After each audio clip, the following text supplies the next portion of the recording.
Hi everybody, this is Susie and welcome to Suzie Crafted Designs. This is my workspace and today we're going to be making this really cool poinsettia flower for the Christmas holiday. Isn't that just adorable?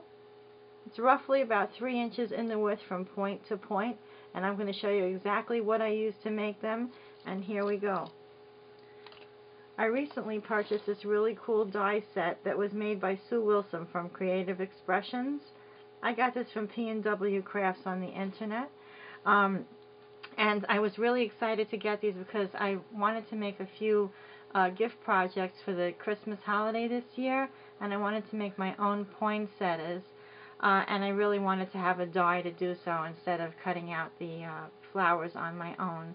So with that said, I'm going to show you exactly what I used.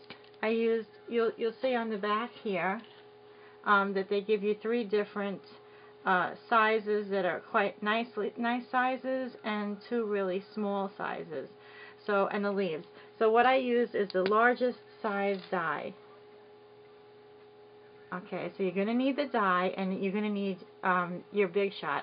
That's the machine that I have. I'm sure it works through the Cuttlebug. You'll also need your platform to work with this, and I put mine through twice and it comes out perfect on very nice sturdy cardstock.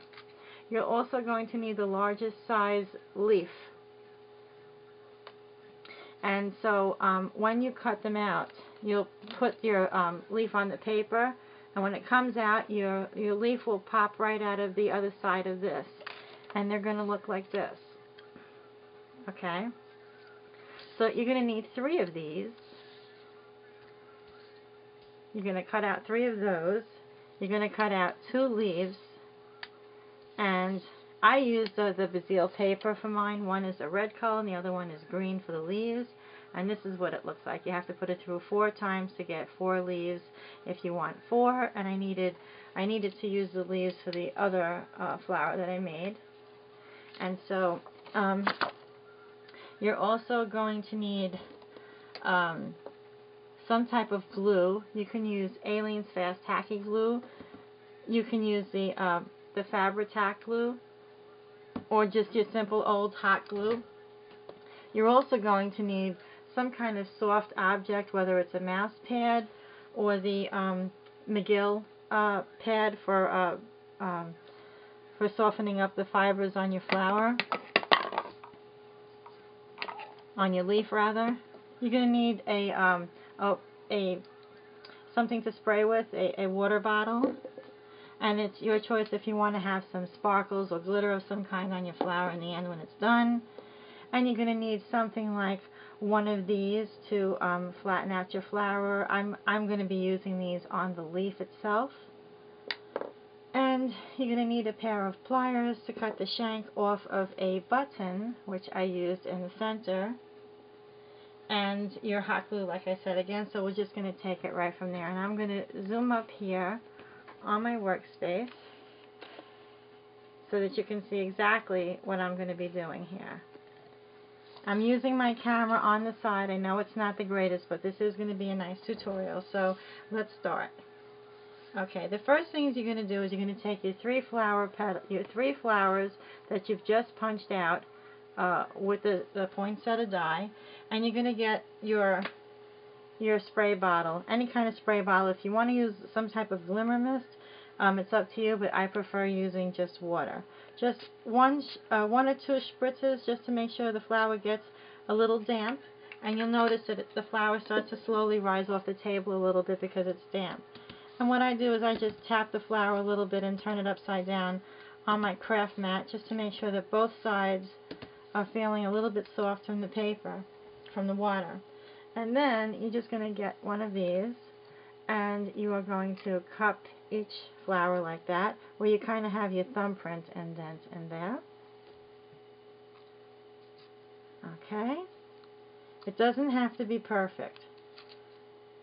You're just softening up your flower a little bit. And then what I do is I just bring it together like this. Okay? And we're going to do the same thing with the second one.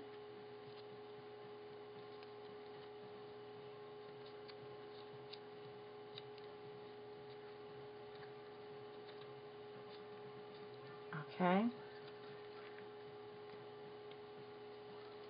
At first when I was using this, I wasn't really sure because I've never used the poinsettia die before. So I kind of had to play with them a little to get that look that I was trying to achieve. And one of my Facebook friends had done a really great flower. And I really wanted to try out what she did. That's the reason why I bought this to begin with. I'm just making sure that we're good. Okay. So now you're going to wait a couple of seconds. And I turn the flower upside down, just waiting for it to air dry. For those of you who don't have patience like me sometimes, you can just simply use your heat gun, but I don't want to do that. So now I'm going to get my pad, and I'm going to get the two pieces of the leaves. And I use this green leaves from the green paper from Basil. And I'm going to get this here that I'm using from the stylus from McGill, and if you don't have that, you can simply use the back of a paintbrush or a colored pencil. That will work out fine. And so I'm going to go ahead and show you exactly what I do. So I don't want the side that has the texture on it. I want the other side. And I'm just going to take the larger side of the stylus, and I'm just going to soften all around the edges ever so slightly, and then down the middle a little bit. All around the edges, very lightly. I mean, if you want them to be totally curled, that's up to you. But since this is a very stiff paper, I'm just going around it very lightly. Okay? And then once I'm done, I'm going to turn it around the other way. And I'm going to make the vine down the center. Kind of like a swirl in a way. To make it look like a real leaf.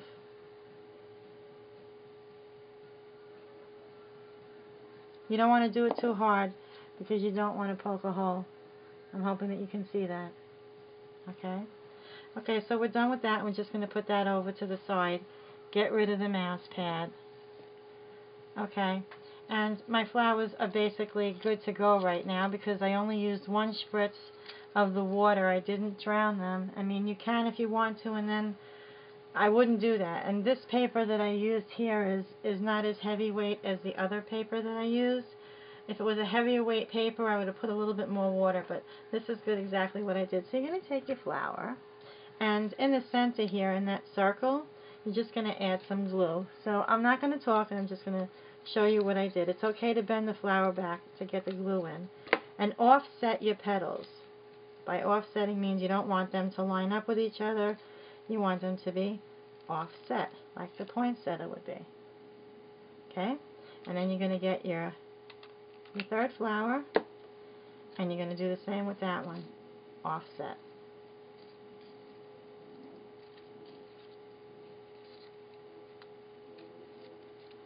And you have your poinsettia. And so now we're going to put the leaves on. Really very simple tutorial. And what I like to do is just have the green part peek out a little bit. So I'm going to turn it upside down. Put some glue somewhere in the break of the petal and that circle there. I'm going to put my leaf there. Hold it for a couple of seconds. I like using the hot glue for this purpose because it dries so much quicker than the other glue that may take a minute or two. And so you can see the leaf peeking through.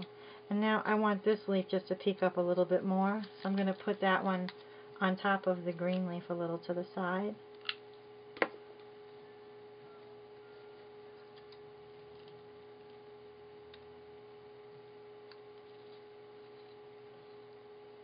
Just press down on it before it sets totally. And you have your poinsettia. Of course, now we have to get to the embellishing part, which I'm using a silver button. And what I need to do is, this is plastic, so it'll be really easy just to cut the shank off, and you're going to get your pliers. And I'm going to cut the shank off, and I just cup it so that it doesn't go flying in my face. Okay. And I'm just going to put a little bit of glue here in the center. And I'm going to put the button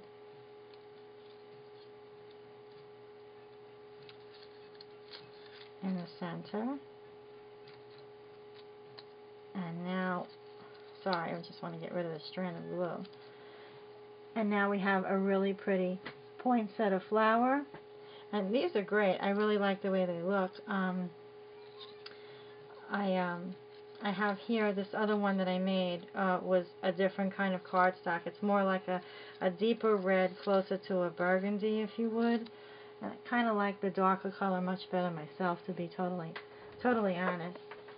I'm just zooming a little bit closer here on my table so that you can have a better look. And it's so much fun. I mean, if you were to go ahead and have some kind of like Christmas project or layout that you may be doing for the holidays around your tree. Maybe you're sending someone a special gift and you want this to be on top of a box. They would be very inexpensive using 12 by 12 paper or any kind of school paper or any kind of colored paper, and you can definitely use your imagination by using glittered paper in gold or silver, just like the poinsettias you buy in the craft store. You can also use white if you're doing shabby chic. You can use pink and green or blue, and just go with it. If those of you who like to etch their flowers with a little bit of shading, you can certainly use Distress ink and Worn lipstick for the red. And if you want to go a little bit more vintage, you can certainly go ahead and use the frayed burlap or vintage photo that I really like. So, sorry, that was a wrong number dialing in at a bad time.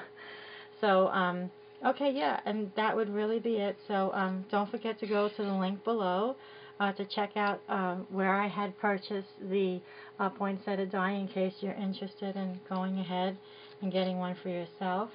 I showed recently something that I was working on. I had done a waterless snow globe, and here was another snow globe